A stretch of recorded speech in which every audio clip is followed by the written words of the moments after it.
Hi new moms, welcome back to my channel. So పిల్లలకి ఏ month నుంచి food పెట్టాలి, ఎప్పుడు పెట్టాలి, ఎన్నిసార్లు పెట్టాలని చెప్పేసి ప్రతి ఒక్క మదర్కి అయితే డౌట్ ఉంటుందండి. సో డెఫినెట్గా ఈ వీడియోలో అయితే కంప్లీట్గా ఇన్ఫర్మేషన్ అయితే మీకు ప్రొవైడ్ చేస్తాను. వీడియో అయితే అస్సలు స్కిప్ చేయకుండా చూడండి, ఎందుకంటే పిల్లల గురించి కాబట్టి కంప్లీట్గా తెలుసుకొని అయితే మనం స్టార్ట్ చేయాలి. సో ఫస్ట్ అయితే ఇంకా మనం వీడియోలోకి వెళ్ళిపోదాం. సో ఫస్ట్ 6 months అయితే కంప్లీట్గా పిల్లలకి mother milk or formula milk అయితే ఇస్తామండి. సో ఇలా 6 months కంప్లీట్గా అయిపోయాక 7th month నుంచి పిల్లలకి సాలిడ్స్ అనేది మనం స్టార్ట్ చేస్తాము.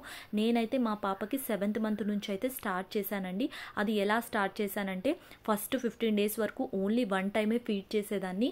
నెక్స్ట్ 15 days వరకు 2 times, అలా నెక్స్ట్ 15 daysకి 3 times, అలా స్లోగా 8th mid నుంచి అయితే నేను కంప్లీట్గా 3 times వాళ్ళకి ఫీడ్ చేయడం స్టార్ట్ చేశాను.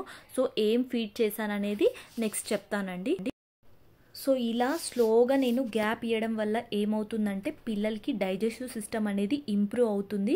సో దానివల్ల పిల్లలకి వామిటింగ్స్ కాకుండా, సో మోషన్స్ కాకుండా ఫుడ్ అయితే ఈజీగా అలవాటు అయిపోతుంది. ఒకటేసారి మనం 3 times 2 times అలా స్టార్ట్ చేయడం వల్ల పిల్లలకి అప్పుడే కంప్లీట్గా పాలు అలవాటు అయిపోయి ఫుడ్ తినాలంటే చాలా ఇబ్బంది పడతారు. కాబట్టి ఇలా స్లోగా అయితే పిల్లలకి అలవాటు చేయడం వల్ల వాళ్ళ డైజెస్టివ్ సిస్టమ్ కూడా ఇంప్రూవ్ అవుతుంది.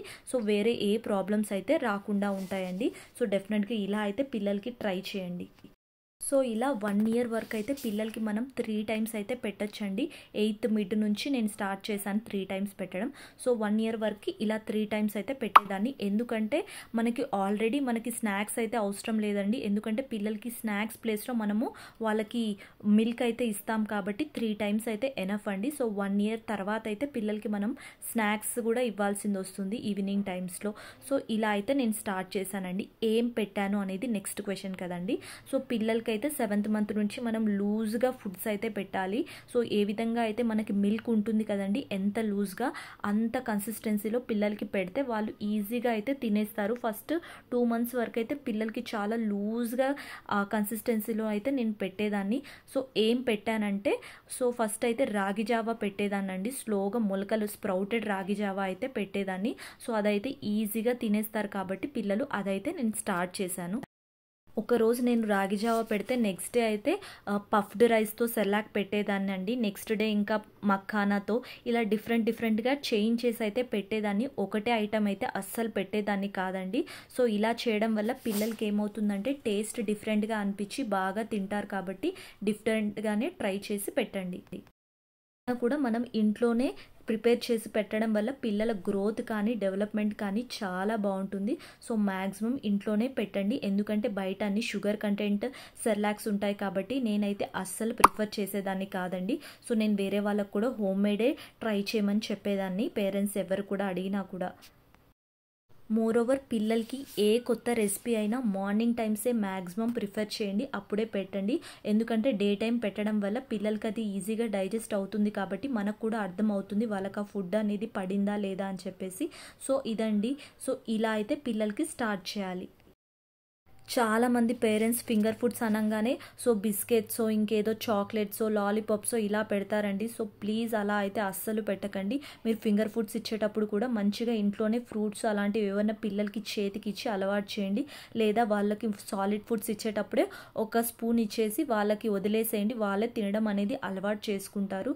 బయట ఫుడ్ అయితే పిల్లలకి అస్సలు పెట్టకండి. మా పాపకి ఇప్పుడు 2.5 months అయినా కూడా నేను బిస్కెట్ కూడా ఇవ్వనండి. ఓన్లీ హోమ్ మేడే ప్రిపేర్ చేసి పెడుతుంటాను. సో దీనివల్ల పిల్లల గ్రోత్ కానీ డెవలప్మెంట్ కానీ చాలా బాగుంటుంది. 1 year బిలో బేబీస్కి అయితే కౌ మిల్క్ కానీ బఫెలో మిల్క్ కానీ అస్సలు ఇవ్వద్దంటారండి. Only mother milk or formula milk అయితే డాక్టర్స్ కూడా సజెస్ట్ చేస్తారు. డెఫినెట్గా అన్ని రిస్ట్రిక్ట్ చేసి అయితే పిల్లలకి పెట్టండి. పిల్లలకి ఆయిల్ ఫుడ్స్ కూడా అస్సలు ఇవ్వకండి. ఎందుకంటే వాళ్ళకి ప్రాపర్గా డైజెషన్ అనేది కాదు కాబట్టి ఆయిల్ ఫుడ్స్ అనేది డెఫినెట్గా రిస్ట్రిక్ట్ చేయండి. మోరోవర్ 1 year నుంచి అయితే పిల్లలకి కొద్దిగా స్నాక్స్ కూడా స్టార్ట్ చేస్తుండండి. ఏ ఫుడ్ ఐటమ్ కానీ గ్యాప్ పెట్టి పెట్టండి. లైక్ బ్రేక్ఫాస్ట్ పెడతారనుకోండి 9కి అలా పెడితే మళ్ళీ 12 వరకు అయితే గ్యాప్ అయితే ఇవ్వండి పిల్లలకి. ఎందుకంటే ఒక్కసారి పిల్లలు బాగా తినడం వల్ల వాళ్ళకి గ్యాప్ ఇవ్వడం వల్ల నెక్స్ట్ ఫుడ్ ఏదైనా కూడా బాగా తినేస్తారు. వాళ్ళకప్పుడు ఈజీగా కూడా డైజెస్ట్ అవుతుంది. సో చాలా మంది పిల్లలు గ్యాప్ లేకుండా తింటూనే ఉంటారండి. సో ఇలా తినడం వల్ల పిల్లలకి అనేది ఎక్కువ వామిట్స్ కావచ్చు, మోషన్స్ కానీ ఎక్కువ వెళ్తుంటారు. సో చాలామంది పేరెంట్స్ ఏమనుకుంటారంటే మా పిల్లలు తింటూనే ఉంటారు, బాగా తింటారు, వెయిట్ గెయిన్ అవ్వట్లేదు అనుకుంటారండి. డెఫినెట్గా అలా తినడం వల్ల కంటిన్యూస్గా వెయిట్ గెయిన్ అవుతే అస్సలు అవ్వరు. సో పిల్లలకి ఏ ఫుడ్ కానీ గ్యాప్ పెట్టి పెట్టడం మాత్రం చాలా మంచిది. డెఫినెట్గా ఈ వీడియో అయితే మీకు చాలా ఇన్ఫర్మేటివ్గా ఉంటుంది అనుకుంటున్నాను. ఒక్కసారి అయితే మన ఛానల్లో ఉన్న ఫుడ్ ఐటమ్స్ కూడా ట్రై చేయండి, పిల్లలకి చాలా హెల్ప్ అవుతుందని ఎక్స్పెక్ట్ చేస్తున్నాను. ఇలాంటి వీడియోస్ కోసం నా ఛానల్ సబ్స్క్రైబ్ చేసుకోండి. Thank you.